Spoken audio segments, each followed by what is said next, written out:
Subscribe कीजिए सेविसर academy को और प्रेस कीजिए bell icon for more updates.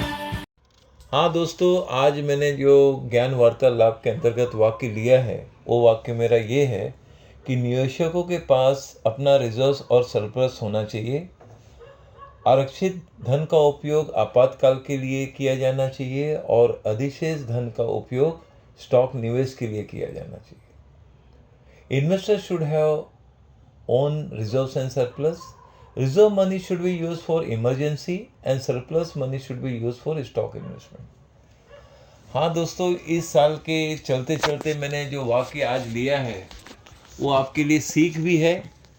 एक ज्ञान वार्तालाप के अंतर्गत कैसे हमारा खुद का एक रिजर्व और सरप्लस वाला सिस्टम होना चाहिए।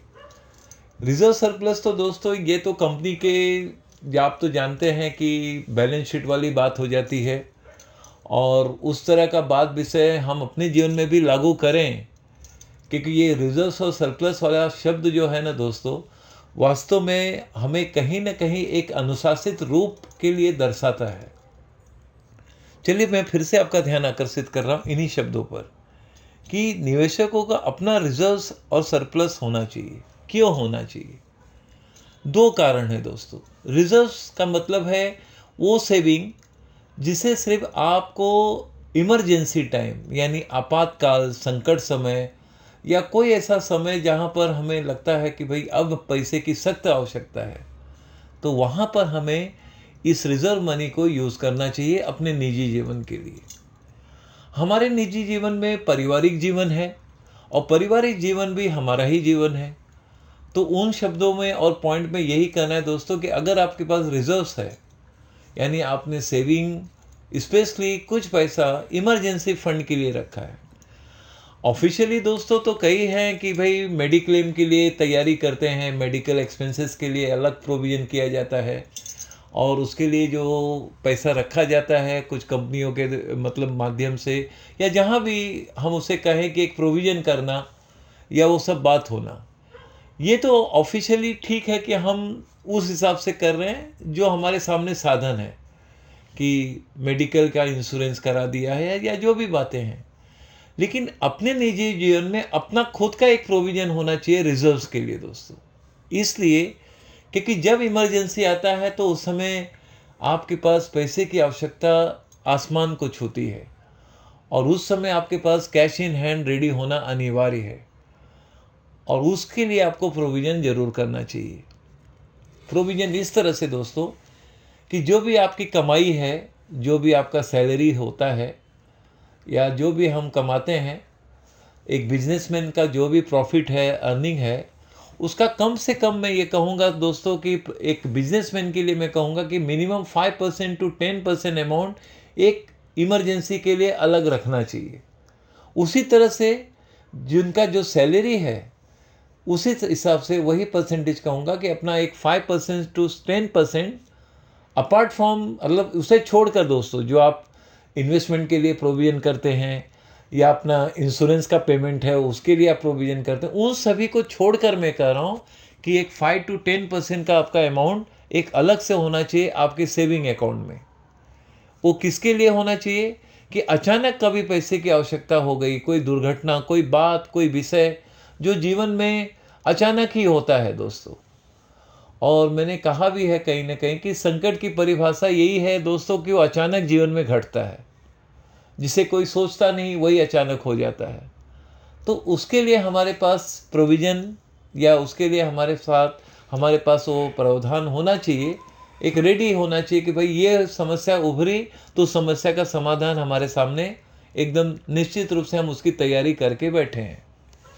तो इससे क्या होता है दोस्तों कि आप अपने फंड मैनेजमेंट को भी सही बखूबी निभाते हैं और ऐसे समय में भी आपका सूझबूझ और साथ दिमाग एकाग्र रूप में होता है, क्योंकि ऐसे में फिर हम समझ ही नहीं पाते कि क्या करना चाहिए, क्या होना चाहिए, कहाँ जाना चाहिए, कि वहाँ पर कि कंपनी में ऑनलाइन के लिए फिर डिमांड करो, ये करो, फिर ये चेक करना होता है कि बाई चांस कहीं वो लॉकिंग पीरियड में तो नहीं है कोई चीज़। तो वो सब बातें फिर हमें डिस्टर्ब कर देता उस दौरान। उससे कई गुना अच्छा है कि आपके पास वो सेविंग अकाउंट में वो फंड अवेलेबिलिटी हो इस तरह से कि उसे हमें छूना नहीं है और उस पैसे को सिर्फ छूना है तो अर्जेंसी और इमरजेंसी में, बाकी उसको जमा होने दो। उसी हिसाब से अगर हमारा सेविंग बढ़ता है और अच्छा खासा बढ़ता है या बढ़ते जा रहा है तो हमारा सरप्लस का एक पार्ट हो गया दोस्तों। तो जब सरप्लस का एक पार्ट है, यानी जैसे हम इसे कहते हैं ना अधिशेष धन का, तो अधिशेष धन का जो हमारे पास प्रोविज़न बनता है सरप्लस मनी का, तो उसके लिए स्टॉक इन्वेस्टमेंट का प्रोविज़न होना चाहिए। मैं ये इसके लिए ये नहीं कह रहा हूँ दोस्तों कि स्टॉक इन्वेस्टमेंट में ही 100% आपका हो। आपका म्यूचुअल फंड है, वहाँ पर जो पैसा आपको इन्वेस्ट करना है वहाँ करिए। वो तो आपके पास एवेन्यूज़ ऑफ इन्वेस्टमेंट तो बहुत सारे आ जाते हैं।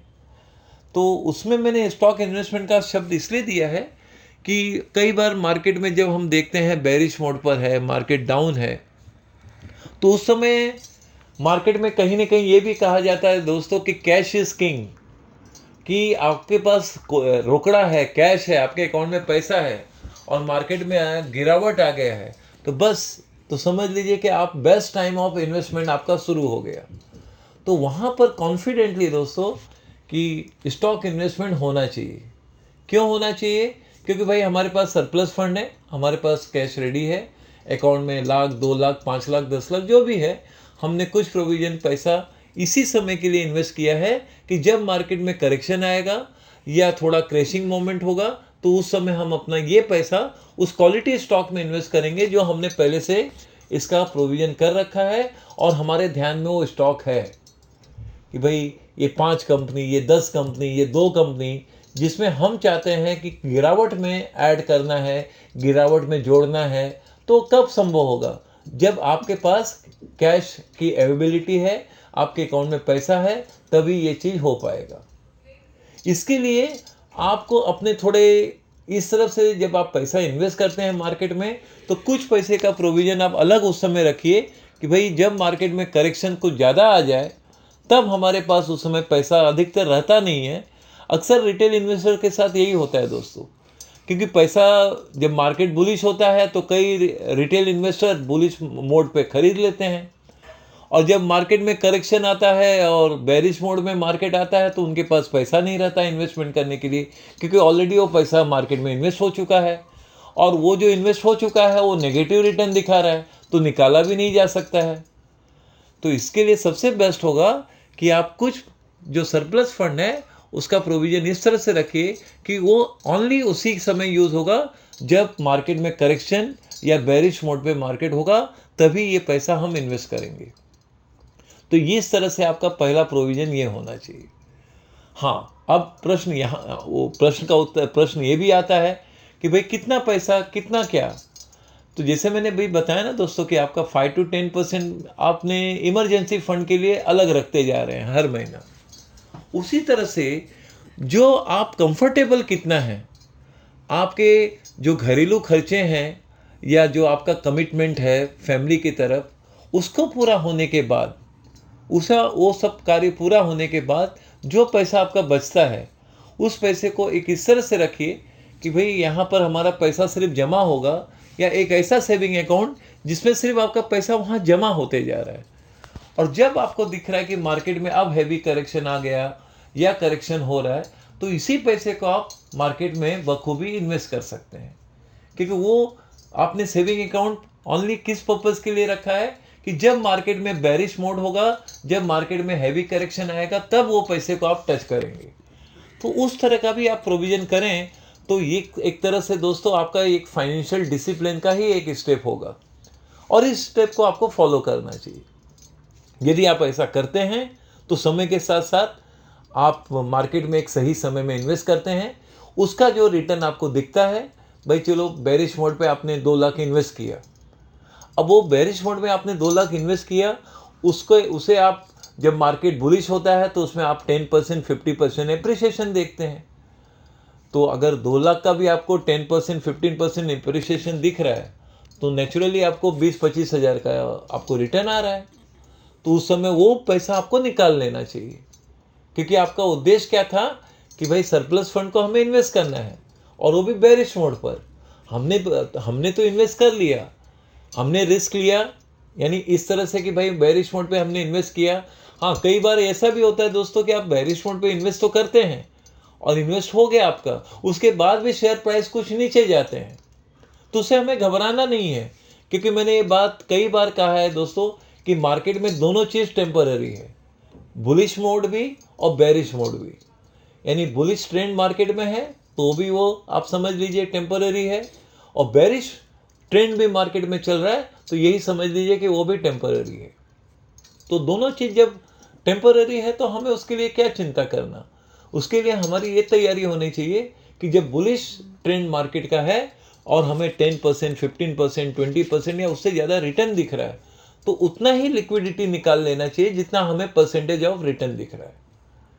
तो इस तरह से आप करेंगे तो उस पैसे को, हाँ नो डाउट, वो पैसा जब आपका रिटर्न आता है, जब आपको रिवॉर्ड मिल रहा है, उस रिवॉर्ड को आप अपने अकाउंट में ऐड करिए, और वो लिक्विडिटी के साथ साथ फिर भाई ठीक है, मार्केट के ट्रेंड जैसे चलते रहेंगे वैसे हमारा इन्वेस्टमेंट का रोटेशन भी चलता रहेगा। तो इस तरह से आपके पैसे का जो रोलिंग होगा दोस्तों, वो एक सही डायरेक्शन में काम करेगा, जिसके फलस्वरूप आप मार्केट से कुछ ना कुछ रेगुलर इनकम कमाते रहेंगे। हाँ, लेकिन सबसे बड़ी बात इसमें यह है दोस्तों कि आपका जो इन्वेस्टमेंट हो एक अच्छी क्वालिटी स्टॉक में हो।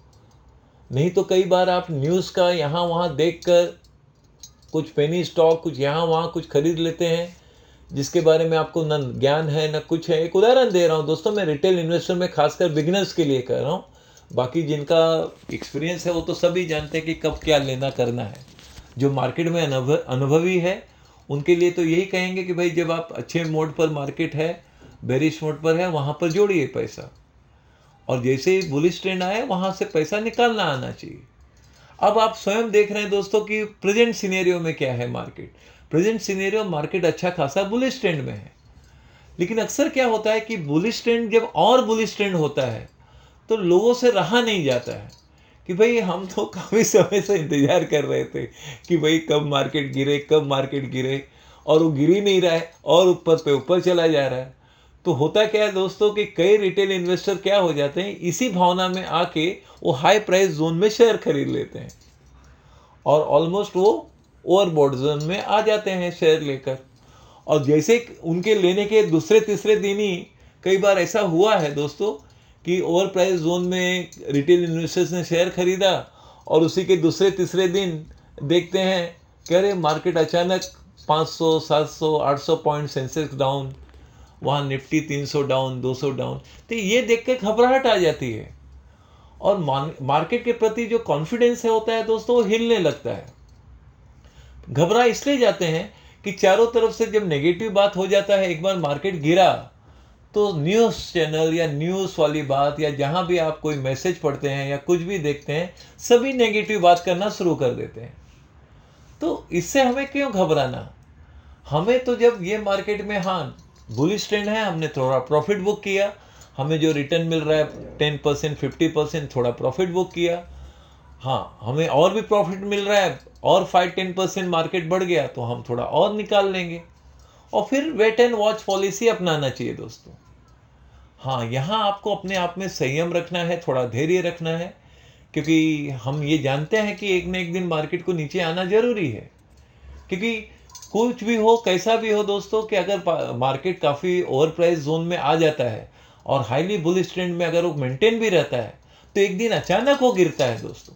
और अचानक का दिन वो कोई भी दिन हो सकता है, उसको कोई कह नहीं सकता, बता नहीं सकता, क्योंकि ये निर्णय और बात अचानक एफआईज हो या जो टॉप इन्वेस्टर हो या ट्रेडर हो, वो अचानक निर्णय लेते हैं कि भाई अभी देखो कुछ नेगेटिव बात है, कोई नेगेटिव न्यूज़ है या कुछ भी है। क्यों? क्योंकि उनका बहुत बड़ा पैसा लगा रहता है। तो जिनका जितना बड़ा पैसा लगा रहता है उतना डर भी बड़ा रहता है। तो बड़ी रकम का मतलब बड़ा डर, और जब बड़ा डर होता है तो वो बहुत सेंसिटिव पॉइंट पे हो जाते हैं। तो जैसे उनको जरा भी आंच लगती है कि भाई कुछ ना कुछ होने वाला है, कुछ ना कुछ नेगेटिव बातें वर्ल्ड इकोनॉमी में या कोई भी न्यूज़ ऐसा नेगेटिव आने वाला है, तो तुरंत वो बिकवाली के लिए पूरी तैयारी कर लेते हैं। और ये सब चीज़ अचानक होता है। सुबह आप देखते हैं कि मार्केट 50 और 100 पॉइंट डाउन है, तो हमें क्या लगता है कि भाई हाँ चलो ना, अभी तो 100-200 पॉइंट ही डाउन है, कहाँ है। और 1-2 घंटे के बाद आप दोपहर को देखते हैं कि अरे क्या हो गया, 700 point down, 800 point down, 900 point down. तो ये इस तरह का डिसीजन और जो लिया दिया जाता है दोस्तों, वो कई बार फ्यूचर ऑप्शंस की बात होती है, बड़े बड़े लॉट खरीदे गए हैं, कॉल है, पुट है, तो उस तरह से सब निर्णय लेकर, क्योंकि वो करोड़ों अरबों रुपए का उनका इन्वेस्टमेंट होता है, तो उस हिसाब से वो निकालते भी करोड़ों अरबों रुपया है।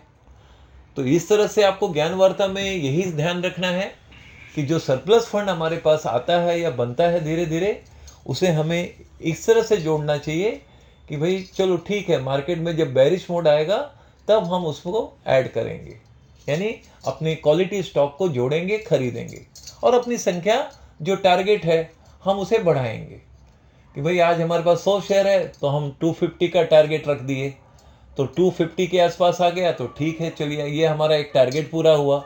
आज हमारे पास पहले 100 शेयर था, अब हमने टारगेट के हिसाब से 250 शेयर्स कर लिया, तो बस, तो वहाँ पर अपने टारगेट को पूरा कर लिया।